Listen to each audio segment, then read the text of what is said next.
I never imagined my perfectly ordinary Tuesday would end with my neighbor being hauled away in handcuffs. But that's exactly what happens when you cross paths with Karen Wilkins, the self-appointed dictator of Oakwood Estates. Let me take you back to the beginning, because this saga is almost too bizarre to believe. I'd been living in Oakwood Estates for about 3 months. On the surface, it was picture perfect. Manicured lawns, matching mailboxes, a community pool that was never too crowded. The homes were reasonably priced for the area, which should have been my first red flag. The second, the 3-inch thick HOA handbook the previous owners left on my kitchen counter, with multiple sections aggressively highlighted in neon yellow. Just follow these to the letter and you'll be fine, the seller had said with a nervous laugh while handing me the keys. As a mechanical engineer, I like rules and structure. How bad could a homeowners association really be? I was about to find out. I first met Karen at the mandatory new resident orientation. She stood at the front of the community center, like a queen addressing her subjects. Platinum blonde bob, razor-sharp edges. Square-frame glasses perched perfectly on her nose. A tailored blazer with an oversized president pin, as if anyone could forget for even a moment who she was. "We have standards here, Oakwood," she said, her voice dripping with sugary condescension. "Our property values remain high because we enforce these standards without exception."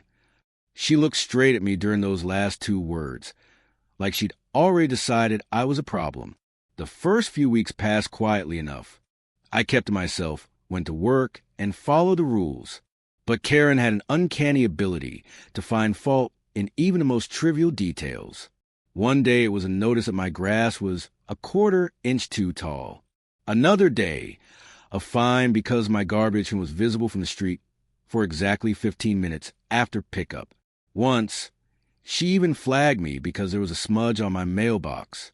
Each letter came with Karen's signature, big, loopy, and followed by a smiley face that somehow felt more threatening than friendly. Then came the spark that lit the fire. I had recently finished restoring my 1967 Mustang, my pride and joy. 2 years of work had gone into bringing her back to life. I kept her safe in my garage, taking her out only for weekend drives when the weather was perfect. The HOA handbook stated project vehicles couldn't be visible from the street, but mine wasn't. Not ever. One Saturday morning, within the HOA's permitted hours, I rolled her out to the driveway to give her a careful wash. I had barely set up my supplies when I heard the unmistakable whine of Karen's electric golf cart, plastered with Oakwood Estates HOA enforcement logos, tearing down the street. She screeched to a halt in front of my house. "Excuse me," she barked, her voice sharp enough to cut glass. "Project vehicles are not permitted in Oakwood Estates." I set down my sponge, took a steadying breath, and answered as evenly as possible. "It's not a project anymore, Karen. It's fully restored, registered, and I'm well within HOA rules to wash it on weekends." She squinted at me, then at the car. "That doesn't look like a primary vehicle. The rules clearly state all vehicles must be used regularly, no storage for collections." Then she pulled out her phone, and that's when I knew things were about to get messy. Karen began snapping photos of my Mustang from every possible angle. "I do use it regularly," I told her, my patience thinning, "just not for daily commuting.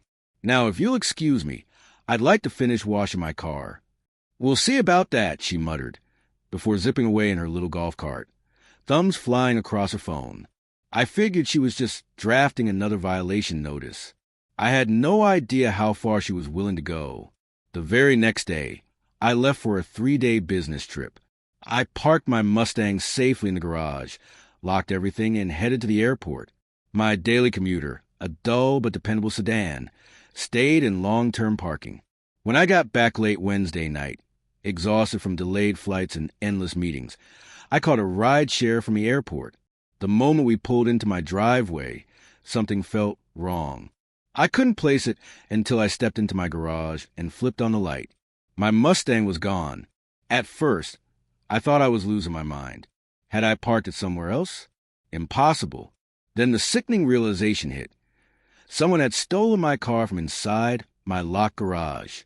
I grabbed my phone and dialed 911, my voice trembling despite my best effort to stay calm. My car has been stolen from my garage, I told the dispatcher.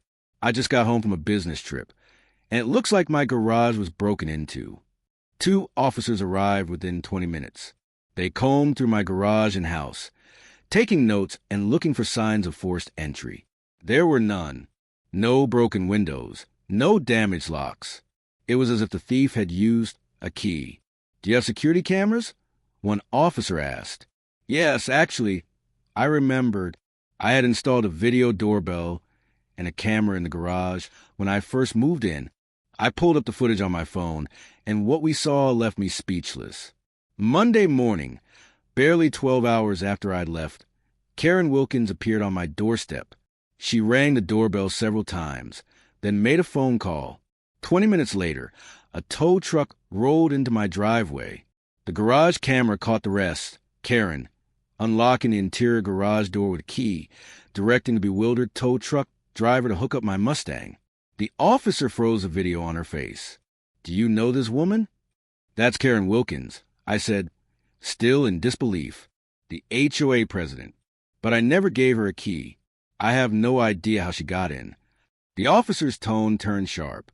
"Sir, we're going to need a formal statement. This isn't just vehicle theft. It's breaking and entering." I spent the next hour giving my statement and providing proof that the Mustang was mine. The officers promised to track down the car and figure out how Karen gained access to my home. The following morning, I got a call from the police station. They had found my Mustang. It was sitting in an impound lot across town. According to paperwork, it had been towed for violation of HOA regulations at Karen's request. She had signed the order as a property manager with authorization to remove vehicles. The towing company hadn't questioned her authority, especially since she provided access to the property. That was the last straw. I retrieved my car, thankfully undamaged, and filed formal charges against Karen Wilkins for breaking and entering. Karen was hit with a laundry list of charges: grand theft auto, falsifying documents, and misrepresentation. The police investigation uncovered something even more disturbing. Karen had gotten my house key from the previous HOA board president. Apparently, he had kept copies of every resident's keys for emergencies. Not only was this never disclosed to homeowners, it was blatantly illegal. 2 weeks later came the most satisfying moment yet: the emergency HOA meeting. The community center was packed, standing room only. Residents buzzed with anticipation, many clutching folders and notes. These were the people who had their own Karen horror stories, but had stayed quiet out of fear. Until now. Karen sat at the front table, her usual smug authority replaced by nervous twitches. Her attorney leaned in, whispering urgently in her ear. The HOA's attorney addressed the room. "Mrs. Wilkins is facing multiple felony charges, including unauthorized entry into a private residence and grand theft auto. Additionally, the HOA itself could be liable for damages if it is proven the board knew of or condoned her actions." The room erupted. One by one, neighbors stood and told their own stories of Karen's abuse of power, everything from petty fines to outright harassment. It was like a dam bursting. Years of pent-up frustration poured out. When the shouting finally died down, the board voted unanimously to strip Karen of her position and ban her from ever holding an HOA role again. Karen's face twisted with rage and disbelief. "This is ridiculous," she shouted, her voice cracking. "Everything I did was to protect our property values.